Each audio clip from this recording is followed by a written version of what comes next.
All right, today's the day, and as you can tell, we're in the midst of a disaster. It is a mess in here, but that's a good thing because that means that we're getting some work done rather than spending our time cleaning.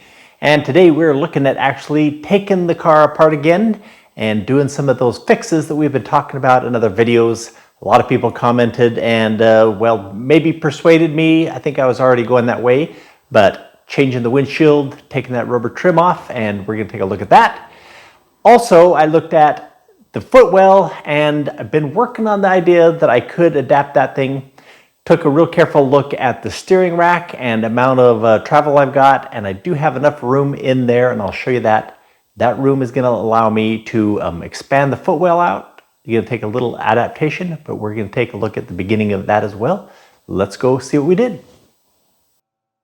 So finding out that the steering rack travels just about 3 3/4 of an inch from fixed to lock. I go out and test from my pivot on the hub, getting that 3.5 inches of travel, get my spacing in there, and I realize I have enough room to actually expand the Footwell out.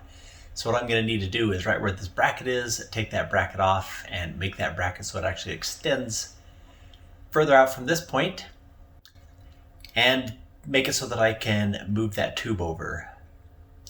And since, like I said, I have that 3.5, almost 4 inches there, I'm going to be able to do this. So step inside the cabin, mark off 3 inches, set up my laser to get myself a nice vertical line, mark this thing out, and then I'm going to start cutting and trimming. So all the things that needed to be accomplished here with like the unidirectional fabrics coming across and hitting that inset where the subframe mount was going to go, still going to be able to accomplish all that. It'll still fall around that same path, come up against that side of the Footwell. So we just need to cut out the existing Footwell and build this little box that's going to be, well, 3 inches further out. So just take my little oscillating saw, go around and trim all these pieces. Now right through here we've got 3 inches of foam, if you remember that expanded foam in that one side. So take a little hacksaw blade, go through there and trim that. And once all those trims, got a few things hanging up, but then that thing comes out. So while I had all these tools out here trimming, I also jumped into here. Now this is going to be kind of like shoulder room. And after throwing a seat trial fit in there, I realized I have a little more room in there. So I'm going to trim that out as well. Just be ready to fiberglass when it comes time. Sand that down a little bit. It's ready to go. And we'll jump back to building our box up here for the Footwell. And that's just a matter of going and cutting out some of our favorite foam, that 1 inch foam sheets from the big box store, that insulation sheets. I need 2 pieces here to build the main frame of the box. Hold it in place with some tape, and then that tape's not sticking real good, so I'm going to put some screws in there. Those screws, I put them in position so that they will hold a piece of foam core board to make that backside. It's hard to say which side when it's up on its edge like this, but it'll be the edge of the Footwell. And I'm going to fit that in. That fits up against those screws. Put 1 screw in from the backside. Trim off these edges, make a little round radius edge so the fiberglass will be able to make the transition around the corner.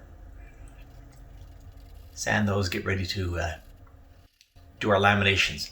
Before I do that, I do not want fiberglass to be sticking to that white foam core board. So I'm going to put in a piece of peel ply fabric. And you'll see later on how that works to keep that fiberglass from sticking. Once we got everything ready to go, I'm going to go ahead and get the lamination going here. Pre-wet out everything. And then I'm going to go around and put a bunch of fiberglass strips, tape if you want to call it that. 2 or 3 layers of tape around all the joints. And then I'll switch and use some larger pieces of fabric. Now this is not of course, the final structure. I'm just building the foundation layer to form this box up.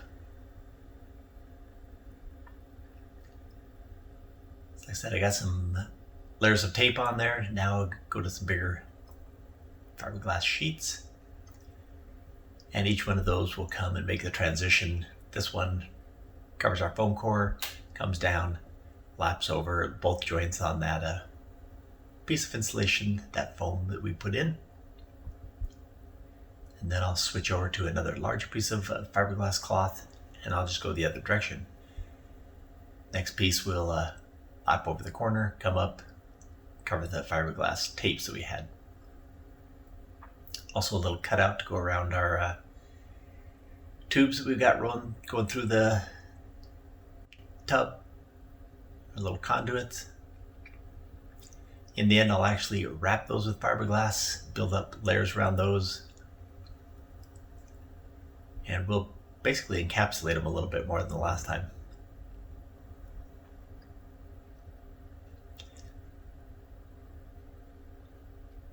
And here's what it looks like next day after it's all cured and hard.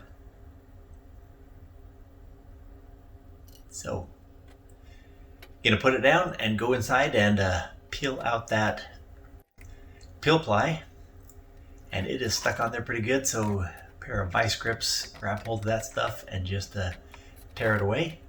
Like I said, this will allow us now to put our interior fiberglass layers, they'll bond right to that exterior laminations. We wanted no foam in this area. That is much better. Almost the full foot width on that size. I think we're going to be happy with that. Okay, with that done, it's time to move on to redoing this windshield. And we decided to trim this rubber off, and it was not an easy job. This rubber is bonded to that glass extremely well. But with a little persistence and some power, we got it all cut off. And to make sure when we go to laminate this thing in there that we don't get it sticking at all, put some releasing agent on there, a little PVA. And then go to the window frame. I need to scuff that thing up really, really well. In fact, I have not even taken the releasing agent off of this from the mold, so it's the main thing coming off there. But we want that release agent off and scuffed with a very coarse paper so that everything bonds real well. The only place I don't want it to bond is this inside flange. That's where the urethane glue to bond the windshield in will go, and it's in good position. So I'm using some packing tape, which also makes for a good release ply. And that'll keep any resin that runs under the window from bonding the window in place. And once everything's prepared, drop that window in place, get it positioned. Now, even with this new adaptation to fit this thing without the rubber trim, I'm going to go ahead and put some foam tape around the edge to give us a gap. We want to make sure we have some kind of a gap so that we have, if this thing flexes, it's not going to break the window. Just leaving the stuff on the outside of the tape. Now we're mixing up flocks is what this is often referred to as, and we're using milled fiberglass and milled cotton. Cotton's a lot lightweight, and the milled fibers, it's super short pieces of fiberglass. Gonna mix this up into a thick paste, just enough so it trowels real easily. Here you get an idea of the consistency of it.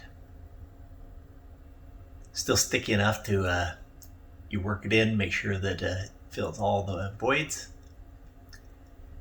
And we're just going to go we're going to go around. Fill all the gap right up against our foam tape. Try to push it in there as best we can to make sure there's no voids. And we're going to fill just slightly above the level of the glass so that we can come back in and do some grinding, finishing to get it perfectly up against there. And in fact, we will, once we grind it down, we'll put a finished layer of super lightweight, just like a 3-ounce satin weave fiberglass over the top of all this after it's been sanded down to shape, and finish over that.